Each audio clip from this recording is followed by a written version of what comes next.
So what is a contract? A contract is an agreement which is been enforceable by law is a contract. Now the classification of offer, under that we have the specific offer, which is the offer which is made to a particular person. Revocation of offer means it says withdrawal, then cancellation or lapse of offer. The meaning of quasi-contract says it is an obligation imposed by law.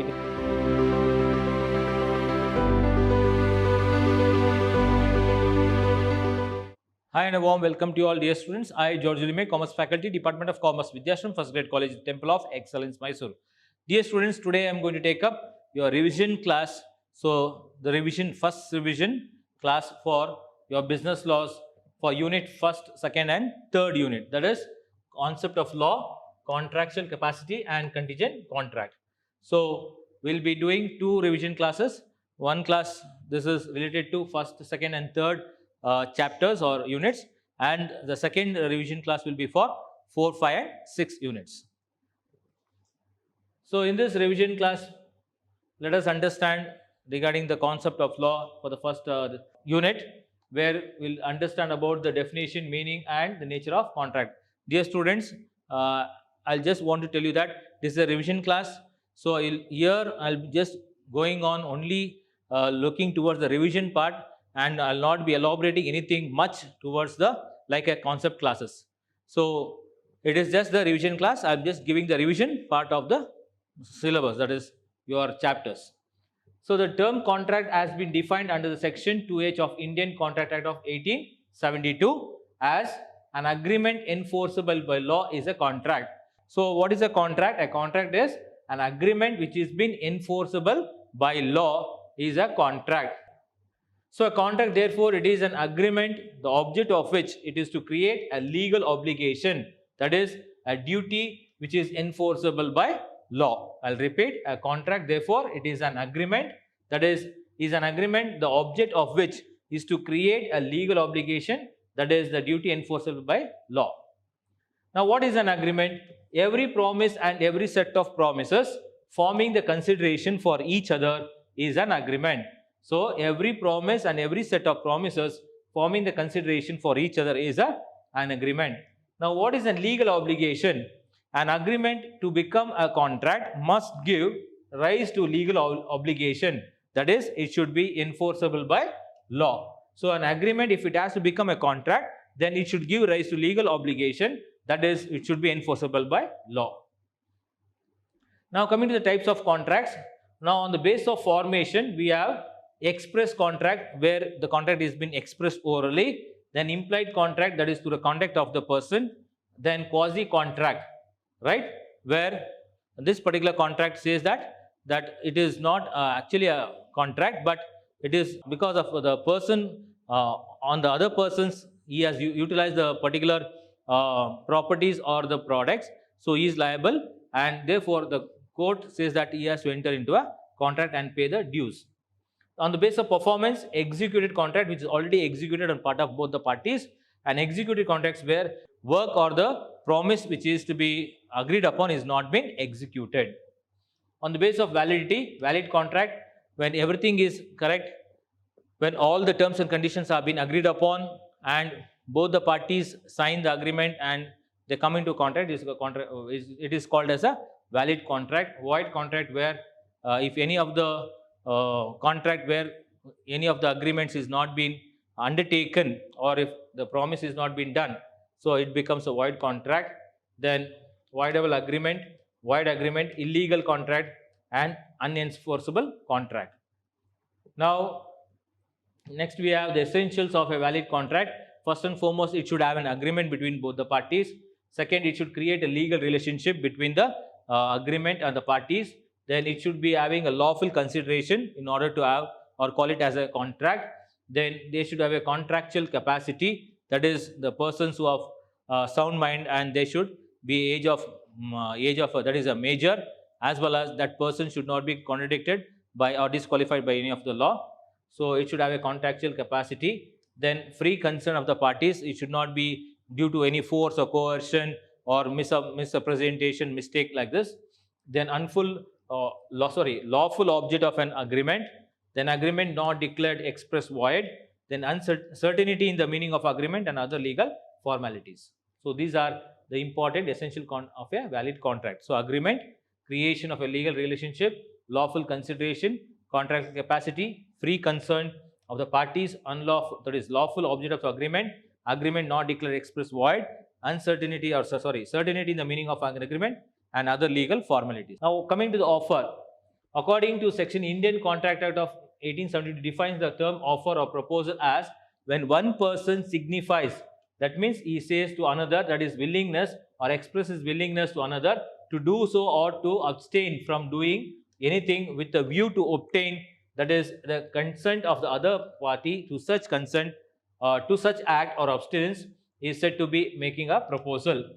So an offer is where it says when one person signifies the another his willingness to do or to abstain from doing anything with a view to obtain or obtaining the assent of the other party in order to such act or abstinence, he is said to make a proposal. Now the classification of offer, under that we have the specific offer, which is the offer which is made to a particular person. General offer, this offer is made for everyone. Then cross offers and counter offers. Then exception, that is essentials of a valid offer. What are the essentials if you want to call it as a valid offer? First and foremost, it should offer, that offer must create legal relationship and consequence. Secondly, the offer must be express or it should be implied. Then offer must be specific or in general. Then offer must be communicated to the party. The offers must be distinguished, differentiated from a mere expression of intention or invitation. Then offer may be conditional. So next is, again I'll repeat, the essentials of a valid contract offer. It says the offer must create the legal relationship and the consequence. Then offer must be express or implied. Then offer must be specific or general. Then offer must be communicated. Then it must be distinguished from the mere expression or intention of invitation. Then offer may be conditional. Now the revocation of offer, if you want to stop that particular offer. So revocation of offer means withdrawal, cancellation or lapse of offer. Revocation of offer means it says withdrawal, then cancellation or lapse of offer. Now according to section 6 of this act, it says offer can be revoked under the following circumstances. That is by giving notice. Secondly, by lapse of time. Third is by death or insanity of the offerer. Then fourth is non-fulfillment of the prerequisite conditions by the offeree. Then by counter offer and by complaints of prescribed mode or manner. So under these circumstances, the offer can be revoked or stopped, or it can be cancelled or withdrawn. That is by giving notice, by lapse of time, then death or insanity of the offerer, non-fulfillment of prerequisite conditions, by counter offer or by complaints of prescribed mode or manner. Now coming to acceptance, what is an acceptance?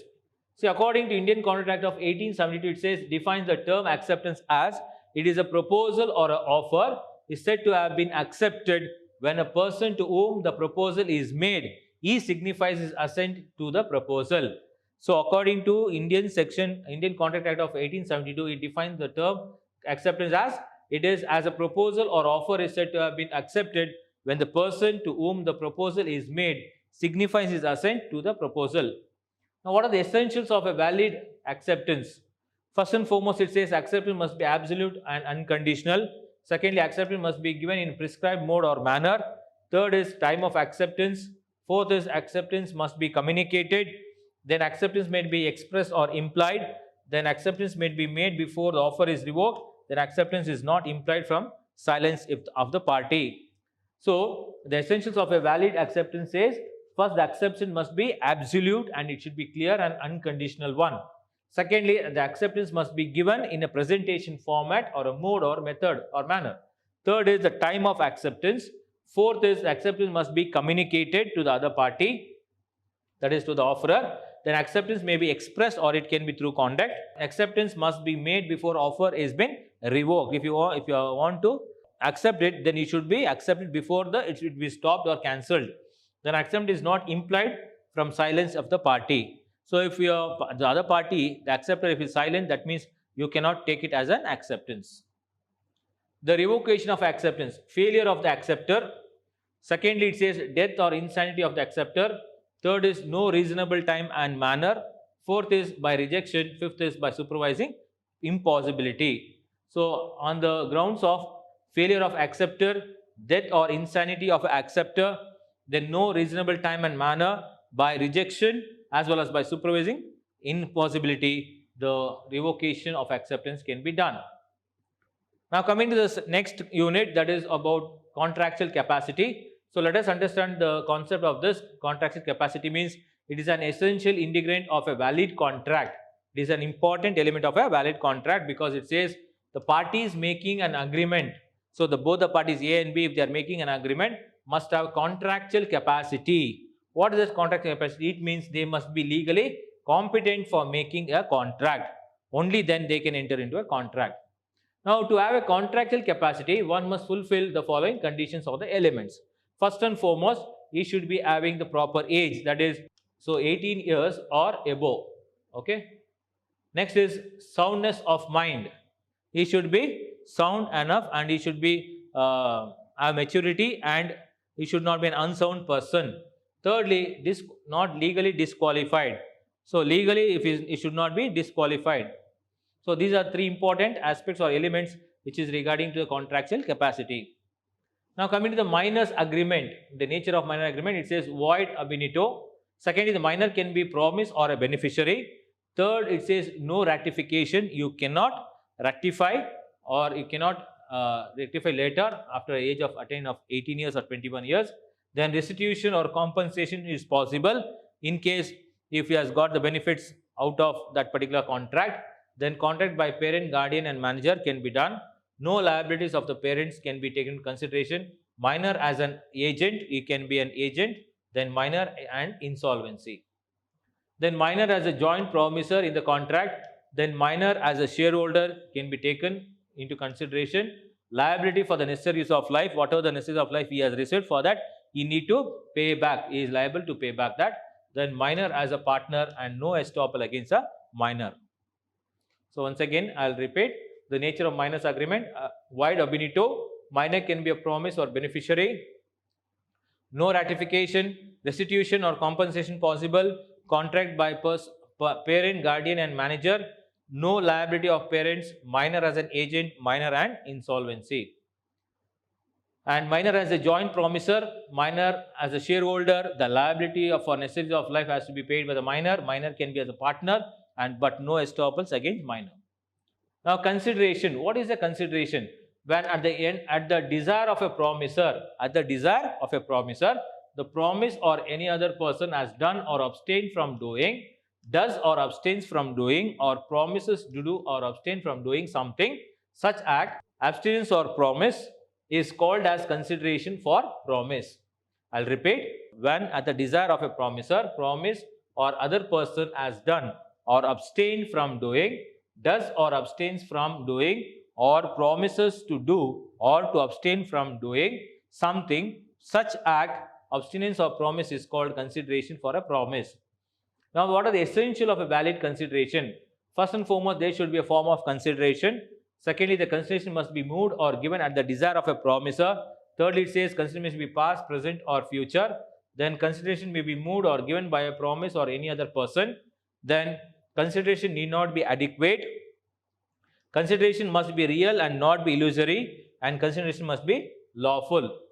So, the essentials of a valid contract are, again I'll repeat, it says it should be a form of consideration. Secondly, the consideration must be moved or given at the desire of a promisor. Then consideration may be past, present or future. Then it can be moved, it may be moved or given by promise or any other person. Then consideration need not be adequate. Consideration must be real and not illusory, and consideration must be lawful. Now, natural law and affection. This is exceptions to the no consideration, no contracts.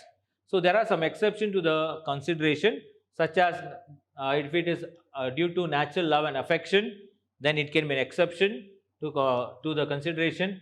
Past voluntary services, if any person has done or the party has done, then promise to pay the time barred debts, then creation of an agency, gifts, bailment and charity. So these are the important exceptions to the considerations. So natural love, affection, past voluntary services, promise to pay a time-barred debt, creation of an agency, gift, then bailment and charity. Now, what is free consent? If two or more persons are said to consent when they agree upon the same thing in the same sense, then it is called as a free consent. So, when two or more persons are said to give a consent when they agree upon the same thing in the same sense, then it is called as a free consent. What are the elements of the free consent? It is coercion, that is the application of physical force. If you use the physical force and make the other party to sign or make an agreement or contract, then it is called as due to coercion. Then undue influence, it means using of mental pressure. So using mental pressure, you are making the other person to enter into a contract. Then misrepresentation, innocent false representation, making innocent false representation without knowing. Then fraud, cheating or deceiving the other party even though knowing about the fact. Then mistake, wrong impression about anything. So all these are the important elements for free consent. So if a party has to enter into a contract, there should not be this kind of coercion, undue influence, misrepresentation, fraud and mistake should not be there. They should give it or make it with free consent.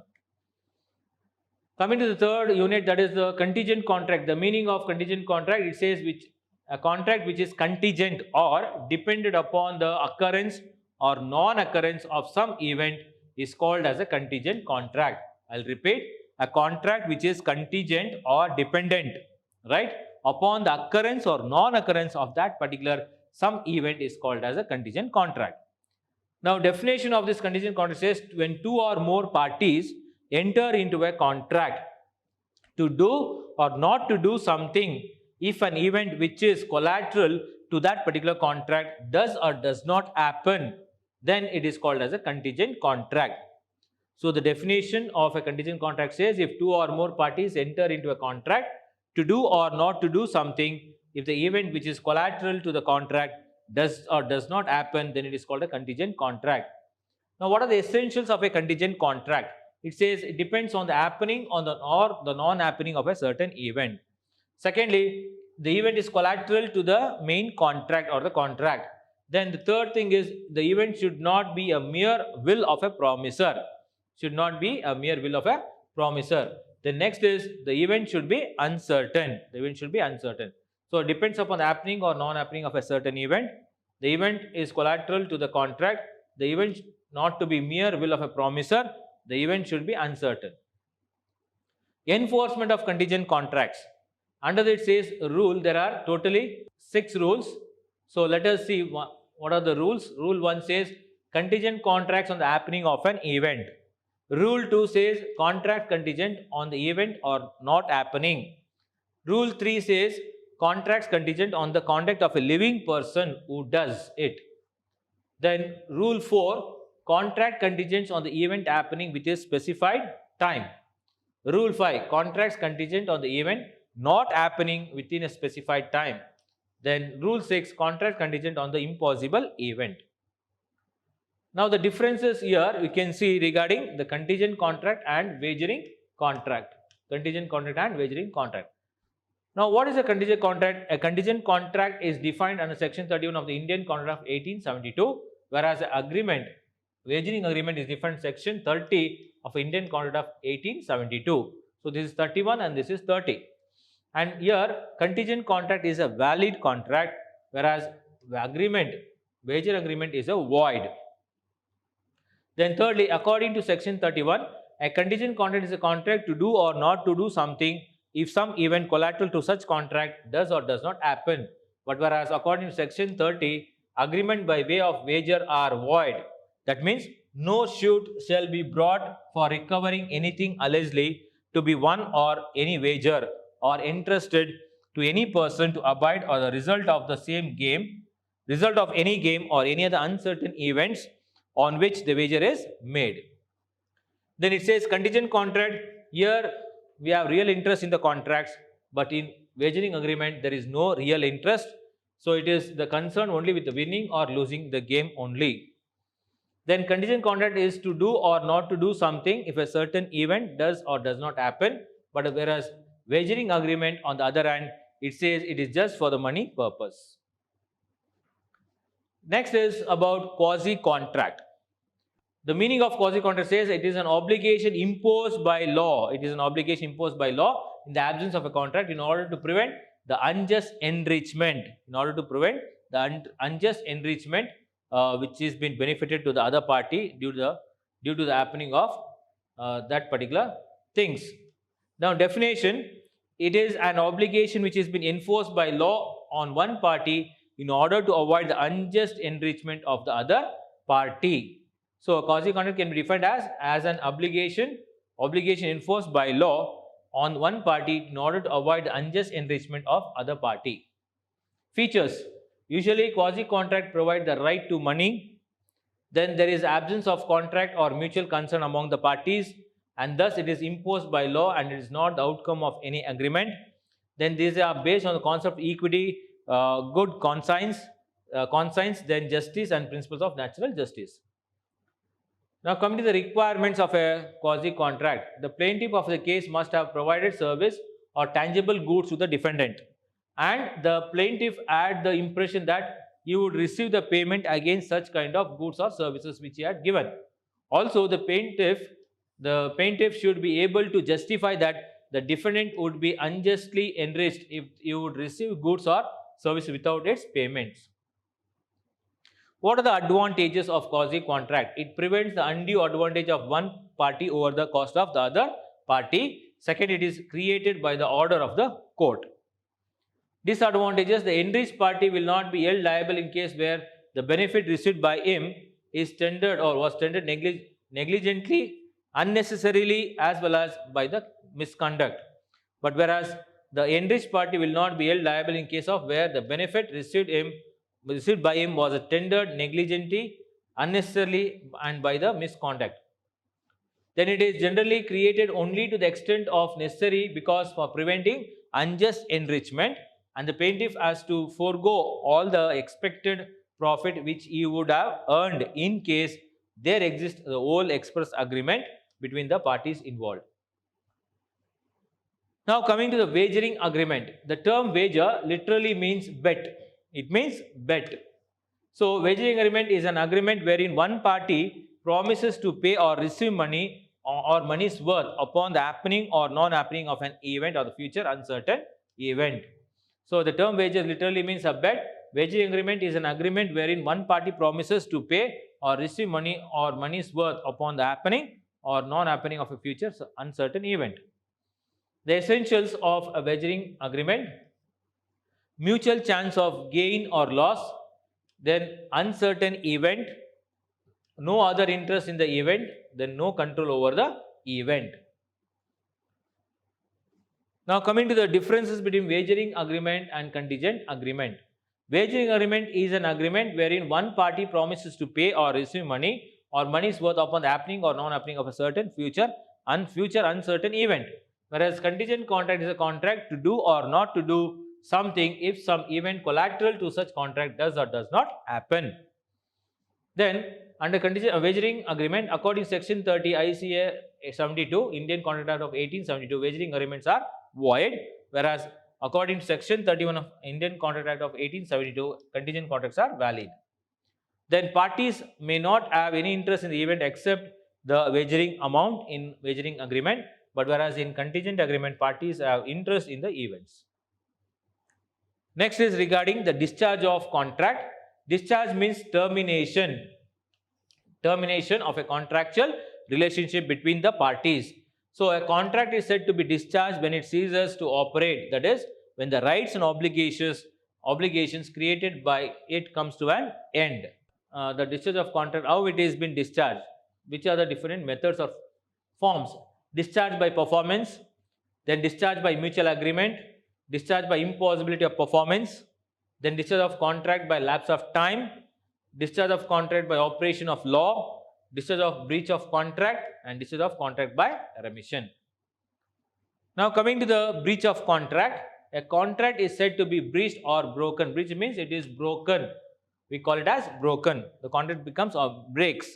So, the contract can be said to be breached or broken when either of the parties, any of the parties, failed or refuses to perform his obligation which he has promised or is promised under the contract.